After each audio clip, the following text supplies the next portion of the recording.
Neymar junior ബ്രസീലിന്റെ national ടീമിനൊപ്പം ചേരാത്തതിൽ അല്ലെങ്കിൽ ആ ഒരു സ്കോഡിൽ ഉൾപ്പെടുത്താത്തതിൽ ആരാധകർ വളരെയധികം സങ്കടം അല്ലെങ്കിൽ നിരാശവാന്മാരാണ്. ഞാനും അതിൽപ്പെട്ട ഒരു ഫാനാണ്. അപ്പോൾ നമ്മളെല്ലാവരും സങ്കടപ്പെടുന്നത് പോലെ അല്ലെങ്കിൽ നിരാശപ്പെട്ടതുപോലെ ബ്രസീലിന്റെ സുൽത്താനായ നെയ്മർ ജൂനിയറും നിരാശവാനാണ്.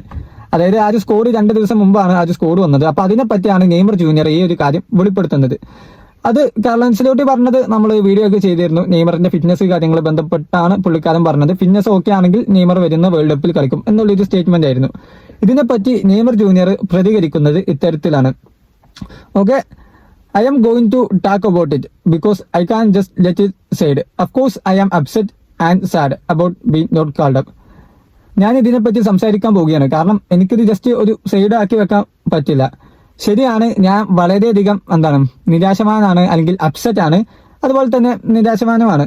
എന്തിനെ പറ്റി? ഈ ഒരു വേൾഡ് കപ്പ് സ്കോഡിലേക്ക്, ഈ ഒരു വേൾഡ് കപ്പ് സ്കോഡല്ല, ഈ ഒരു ദേശീയ ടീമിലേക്ക് ഇടം കിട്ടാത്തതിനിൽ. പക്ഷെ എന്റെ മുഴുവൻ ഫോക്കസും ഞാൻ ഈ നാഷണൽ ടീമിന് വേണ്ടിയിട്ടുള്ള ഇതിലേക്ക് തിരിക്കും. എല്ലാ ദിവസവും ഞാൻ ട്രെയിനിങ് കാര്യങ്ങൾ ചെയ്യും.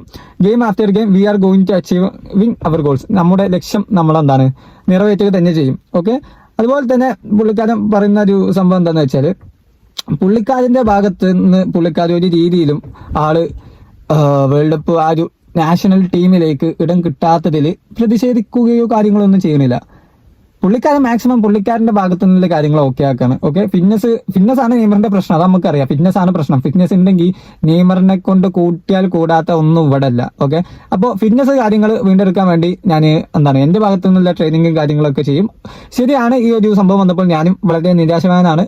പക്ഷെ ഇതിന് മുമ്പ് തന്നെ നെയ്മർ പറഞ്ഞ കാര്യമായിരുന്നു, മാക്സിമം കളിക്കുക എന്നുള്ളതാണ് എനിക്ക് ചെയ്യാൻ പറ്റുന്നത്. കാരണം സ്കൂളിലേക്ക് എടുക്കുക എന്നുള്ളതൊക്കെ ബാക്കിയുള്ള ആളുകൾ ചെയ്യേണ്ട കാര്യമാണ്.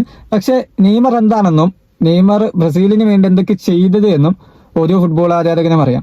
അപ്പോൾ ഇവന്തോ ഈ ഒരു ഫ്രണ്ട്ലി മത്സരത്തിൽ നെയ്മറിനെ എടുത്തിട്ടില്ലെങ്കിൽ പോലും ഈ വരുന്ന വേൾഡ് കപ്പിന് നെയ്മർ ഉണ്ടാകും എന്ന് തന്നെയാണ് നമ്മൾ വിശ്വസിക്കുന്നത്. ആ ഒരു വിശ്വാസം തെറ്റിയാൽ ബ്രസീലിയൻ നാഷണൽ ടീമിന്റെ പരിപ്പളകുമെന്ന കാര്യത്തിൽ ആർക്കും ഒരു സംശയമില്ല. ഓക്കെ, ആ ഒരു നമ്പർ 10 പൊസിഷനിൽ ആ ഒരു അറ്റാക്കിംഗ് പ്ലെയർ ആയിട്ട് നെയ്മർ അവിടെ ഇല്ലെങ്കിൽ വേൾഡ് കപ്പിന് ബ്രസീലിന്റെ പരിപ്പളകും. ഓക്കെ, അതൊരു ഫാക്റ്റ് ആയിട്ടുള്ള കാര്യമാണ്. അപ്പോൾ നെയ്മർ വരും എന്ന് തന്നെയാണ് നമ്മളെല്ലാവരും പ്രതീക്ഷിക്കുന്നത്. നെയ്മർ വരട്ടെ, നെയ്മറിന്റെ ഫിറ്റ്നസ് കാര്യങ്ങളൊക്കെ പൂർണ്ണമായിട്ടും ആളൊരു ഫിറ്റ് ആവട്ടെ. ഈ ഒരു വേൾഡ് കപ്പിൽ നല്ല രീതിയിലുള്ള പ്രകടനം കാഴ്ചവെക്കാനുള്ള ഒരു ഭാഗ്യം പുള്ളിക്കാരനെ ലഭിക്കട്ടെ എന്ന് ആശംസിക്കുകയാണ്. അതുപോലെ തന്നെ നിങ്ങളുടെ അഭിപ്രായങ്ങൾ താഴെ കമന്റ് ചെയ്യുക. ഫുട്ബോൾ ഇഷ്ടമാണെങ്കിൽ നമ്മുടെ ചാനൽ സബ്സ്ക്രൈബ് ചെയ്യുക, വീഡിയോക്ക് ഒരു ലൈക്ക് ചെയ്യുക.